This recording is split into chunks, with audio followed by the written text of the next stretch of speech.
Bonjour et bienvenue dans cette vidéo dans laquelle je voulais vous parler d'un livre très important qui va certainement vous aider à développer votre business de manière plus importante, qui va vous aider aussi à collaborer de manière plus simple avec les gens autour de vous, que ce soit d'ailleurs dans votre business ou ailleurs. Et ce livre, c'est le facteur H.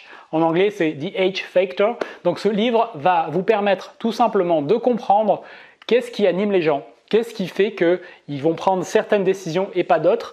Et comment collaborer, comment recruter les bonnes personnes pour votre business? Parce que si vous êtes entrepreneur, que ce soit dans l'immobilier, que vous avez un business, vous savez qu'il est important de déléguer, de s'organiser et qu'à tout moment, vous allez rencontrer ce type de problème. Vous allez avoir des gens avec lesquels vous allez collaborer et vous n'allez pas comprendre comment ils réagissent, comment ils réfléchissent. Et ils vont prendre, selon vous, des décisions qui sont complètement illogiques. Ils vont commencer par les choses qui ne sont pas les bonnes choses par lesquelles vous auriez commencé. Et donc, d'où ça vient tout ça?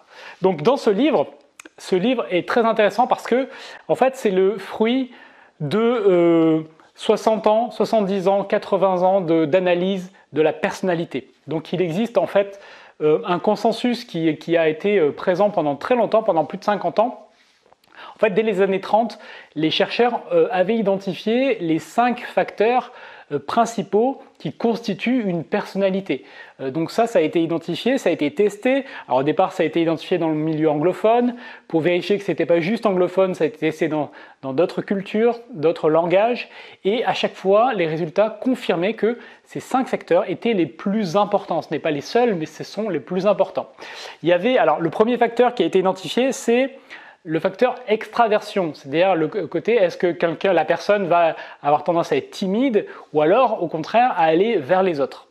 Le deuxième facteur, c'est l'agreeableness en anglais, c'est vraiment est-ce que la personne est agréable ou est-ce qu'elle est désagréable, est-ce qu'elle est un peu dure, est-ce qu'elle est très orientée sur le résultat et donc va vraiment mettre finalement la fin avant les moyens.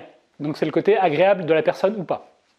Troisième facteur, est-ce que la personne est disciplinée? Est-ce qu'elle travaille de manière organisée, méthodique, dans le détail ou pas? Ça, c'est le troisième facteur. Quatrième facteur, est-ce que la personne est plutôt à tendance anxieuse ou à tendance calme? Est-ce qu'elle va facilement s'inquiéter de choses qui peuvent arriver ou alors est-ce qu'elle a plutôt tendance à être dans le flow, bien dans sa peau et à profiter finalement de l'expérience du quotidien? Et enfin, cinquième et dernier facteur, c'est l'ouverture à l'expérience. Est-ce que la personne aime la nouveauté, aime les choses qui changent et aime tout simplement voir de nouvelles manières de faire? Donc ça, c'était les 5 facteurs et entre les années 30 et les années 60-70, ça a été finalement ce sur quoi ont reposé la plupart des analyses de la personnalité. Durant ces années-là, ces 5 facteurs ont été confirmés, retestés, etc. Et sauf qu'un jour, ils se sont rendus compte qu'ils se sont dit, tiens, maintenant qu'on a les capacités de traitement, qu'on a les données, on peut faire des formulaires sur Internet, on peut avoir des bases de données, qu'on peut tester plus que ça, est-ce qu'il n'y aurait pas d'autres facteurs que les 5? Parce que finalement, ils avaient passé beaucoup de temps à confirmer ce qu'ils savaient déjà, mais voilà, ils se sont dit à un moment donné, est-ce qu'on ne pourrait pas avoir un autre facteur? Et ils ont fait le test et ils se sont rendus compte que oui, il y avait un 6e facteur. Il y avait un 6e facteur. Le 6e facteur, quand ils l'ont identifié, évidemment, la question qu'ils se sont posée, c'est est-ce qu'il n'y en a pas un 7e ou un 8e ou un 9e? Et ils l'ont testé dans différentes cultures et ils se sont rendus compte qu'il y avait d'autres facteurs, mais qui n'étaient pas aussi importants et aussi systématiques que le 6e facteur. Donc a priori, il n'y aura jamais de 7e facteur, il n'y aura vraiment que le 6e qui compte. Et ce 6e facteur, c'est le facteur H.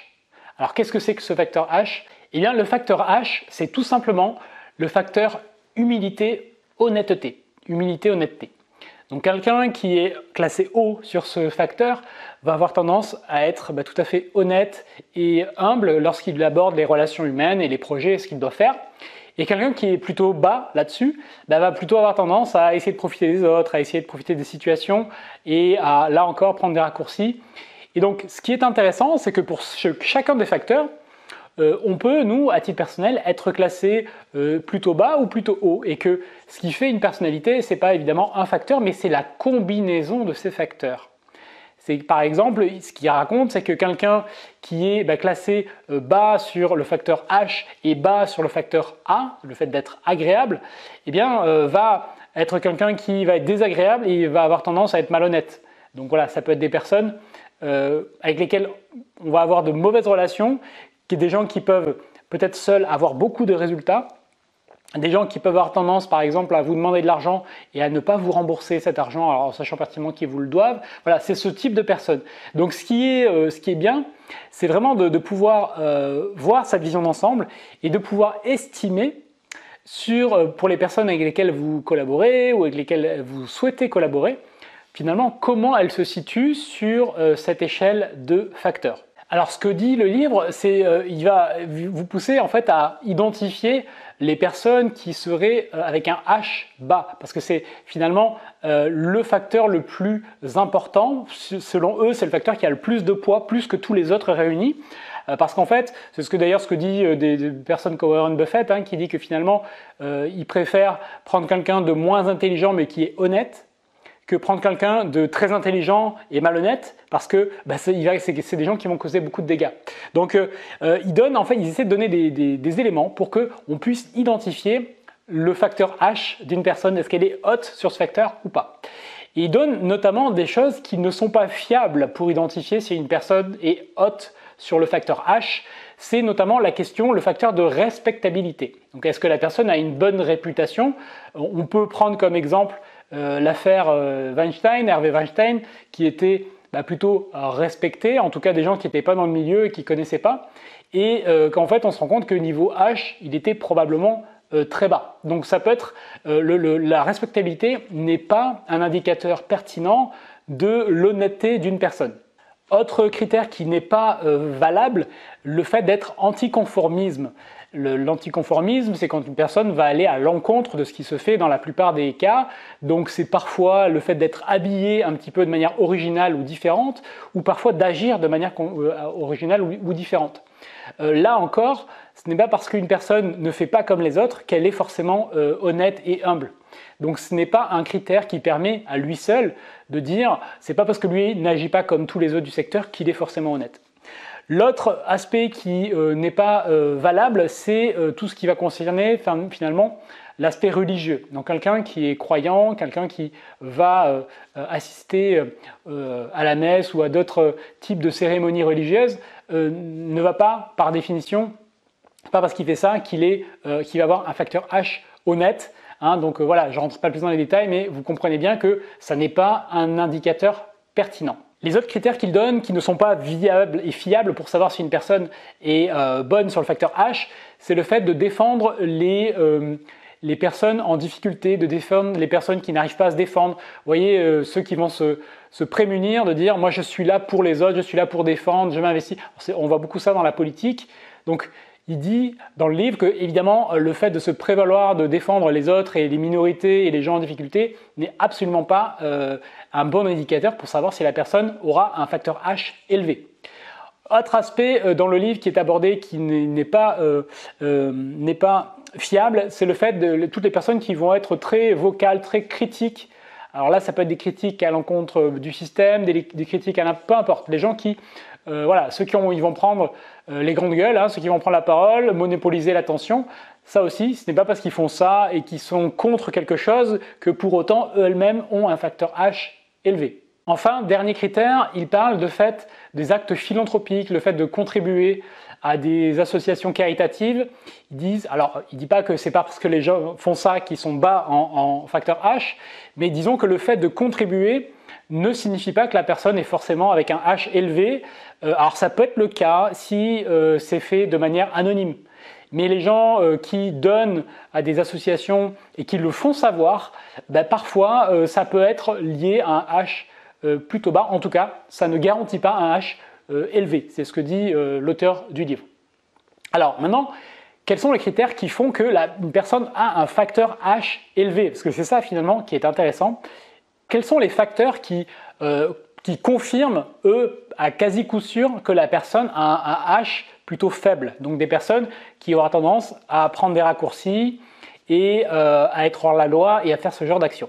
Donc il y a un premier signe qui est cité dans le livre, c'est le simple fait de vouloir battre le système, les gens qui arrivent à créer quelque chose finalement en battant les institutions.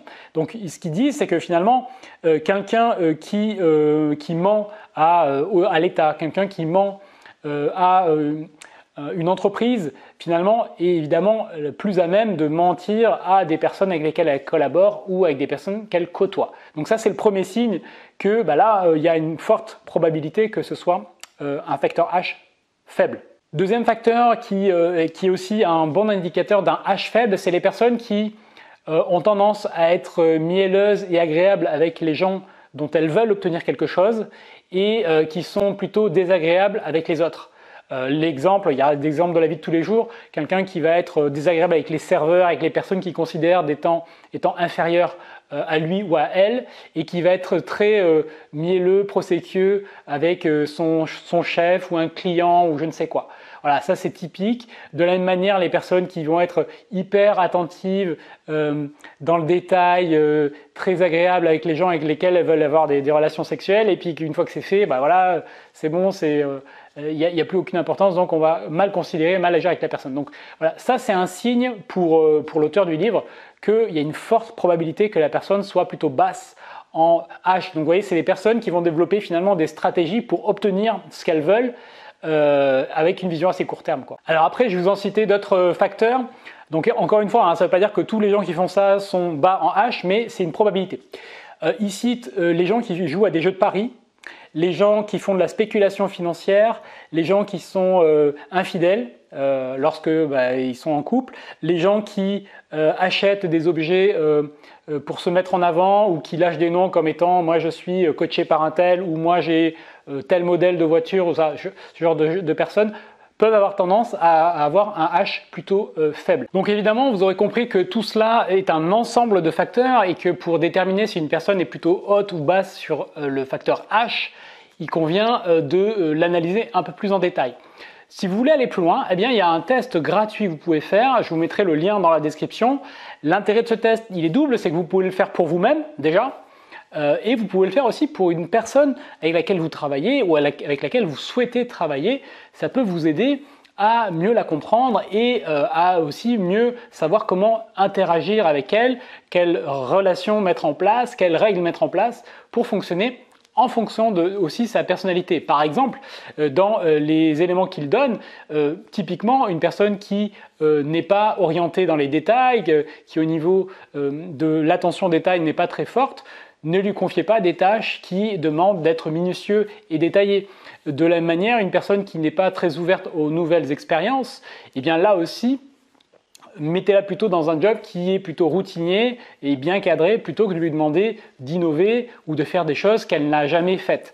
Donc ça, c'est des questions qui vont vraiment vous permettre de cibler, de confirmer qu'une personne est plutôt faite pour un poste ou au contraire d'aménager le poste ou ce que vous lui demandez en fonction de sa personnalité, sachant que dans le livre, comme ils le disent, le facteur H est pour eux le facteur le plus important, bien plus important que tous les autres.